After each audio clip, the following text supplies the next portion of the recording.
Hey Shellmates, welcome to another edition of Inside the Shell by Rapid Snail Racing, where speed is optional and fitness is mandatory. Alrighty, Shellmates, Coach Robert here, aka Cupcake Destroyer. Today we are talking about climbing seated versus standing, because endurance sports love rewarding boring competence.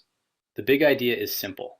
Both positions are useful, and the best choice depends on terrain, cadence, and what your legs need next.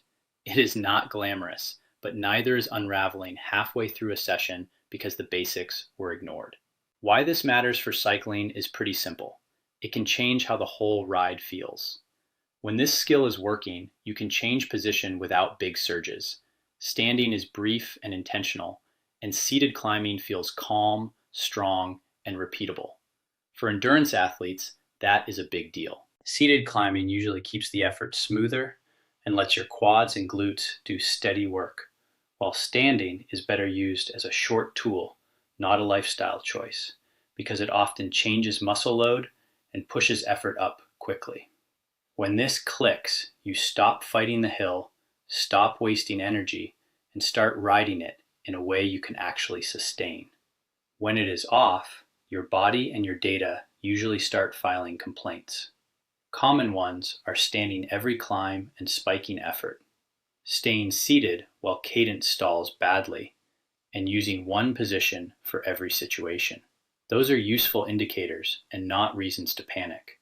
They just tell us where to adjust and what to clean up before the ride turns into a full-on dumpster fire. Here is the coaching part, minus the clipboard energy. Stand to solve a problem, not to prove a point. Keep the bike moving under you. Return to smooth, seated power. Those cues are meant to keep you focused on execution instead of chasing a perfect number or trying to impress the workout. Keep the focus on execution, not on making your easy day look dramatic enough for Strava storytelling.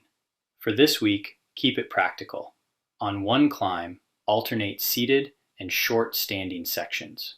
Notice heart rate and cadence changes with each choice.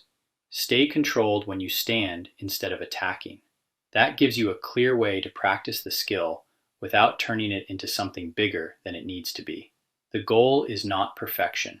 The goal is a pattern you can repeat on normal days and trust on race day. The goal is a more repeatable pattern you can use in training and trust on race day. Build the habit, keep the effort honest, and let consistency do the heavy lifting.